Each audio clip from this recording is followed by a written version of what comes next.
are you? I am here to talk about my return to Ghana. I went to Ghana in April for 9 days. It was a trip that got me to this point where I am today, where I believe it's my mission and my goal to encourage and take as many individuals as I can back. Back meaning to revisit and to try to comprehend history as we've been told. It felt so good when arriving, landing in Ghana, where everyone looks like you.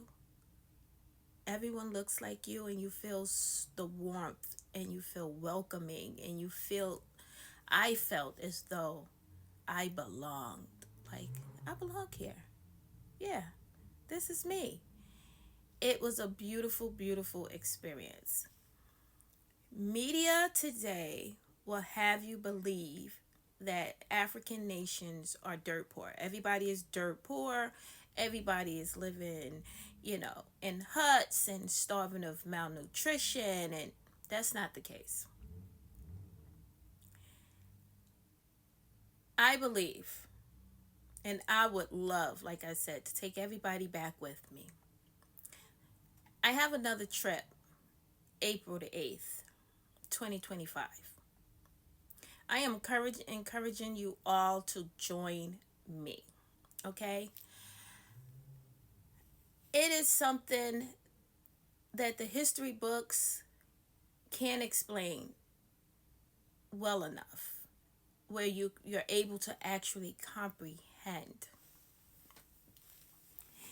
History is very important, and I believe everyone of African descent should take a trip at least once in their lifetime just to get an idea of what your ancestors endured.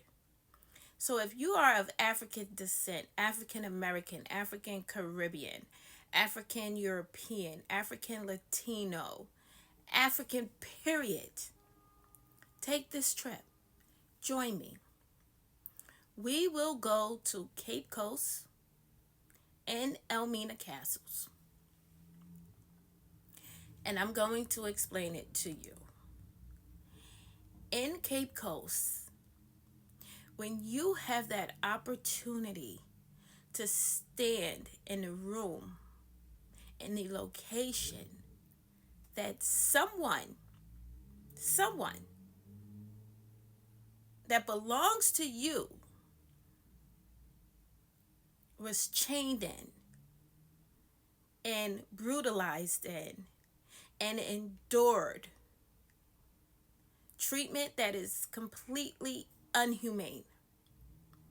Only then will you really understand what transpired.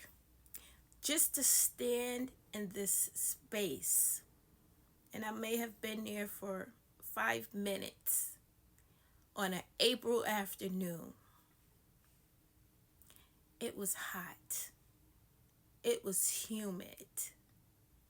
It was dark and very uncomfortable. And I was just standing there with a few individuals. So just imagine 100+ people in that small space where they're smelling each other's body odors and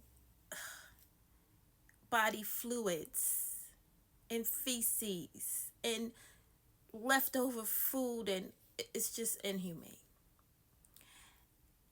Only then, while I was in that space, was I able to comprehend what was happening, what happened. And when you go to Elmina's castle and you get a look at that actual door of no return, and you see the view that your person saw leaving that land, knowing chances are they never see it again. It is touching, it is emotional, and it gives you a better understanding when you could see the layout of these castles and where certain areas were and certain rooms were located. That's when you comprehend and you understand the mentality of individuals. But not everything about the trip is down. I've never seen such a hustle from people in my life. So when the media portrays people as starving and broke and begging and wanting, that is not the case. These people are go-getters, okay? The people of Ghana are go-getters. They are hustlers. They are going to make money.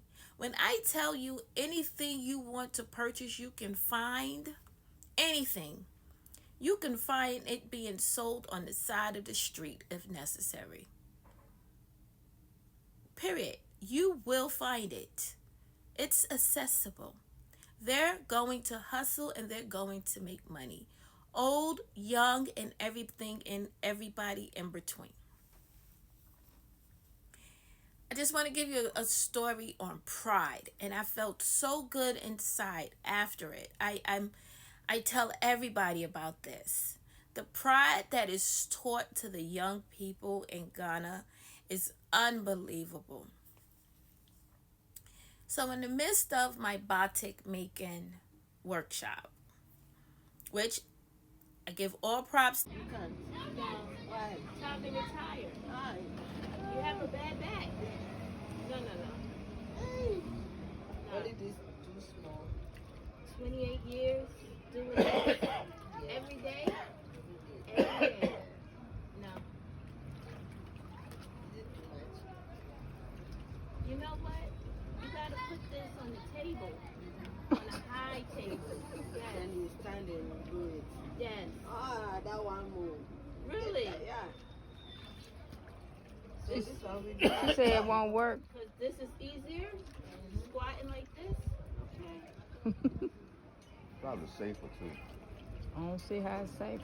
Or you put this one on the table. To Miss Mavis, she is one of the hardest workers I known, because doing that workshop with her and dyeing that material, I'm going to tell you right now, I could not do it. And she was doing this for over 25 years. I couldn't do it for 10 minutes. I was complaining already, trying to encourage her on a different way to do it. And she was like, no, this is the best way to do it. I'm like, I couldn't do this. I give you your respect. But in the midst of the project and this workshop, making this batik cloth, there was a little young lady, 6-7 years old, walking through the area selling smoked fish. And myself and some of the other participants, we decided we just wanted to give her something. And we tried to offer her some money. The young lady wouldn't take it from us. She would not take it from us. And so we decided, well, we're going to give her some money. So you know what? We'll just buy some of her fish. Because we had no intentions or no if we were going to eat the fish or how we were going to eat this fish. But we wanted to give her something and support her. So we offered to purchase her fish from her. At that point, she sold us the fish. We thanked her, we paid her, and she kept going, walking along her way, selling her fish. But the pride that this young lady had not to take a handout blew me away. I commend her parents. Don't know them, but I commend them for that, because that left an impression on me about pride and how it starts so young that this little young lady refused to take a handout. So this is just some of the things that you may experience. I'm hoping. This is my experience. And because of some of these things I've mentioned, I'm going back to Ghana, April the 8th, 2025. You're welcome to join me. The more the merrier. So feel free. Contact me and let's go and experience Ghana together for 9 days. It's a trip I promise you, you will not forget.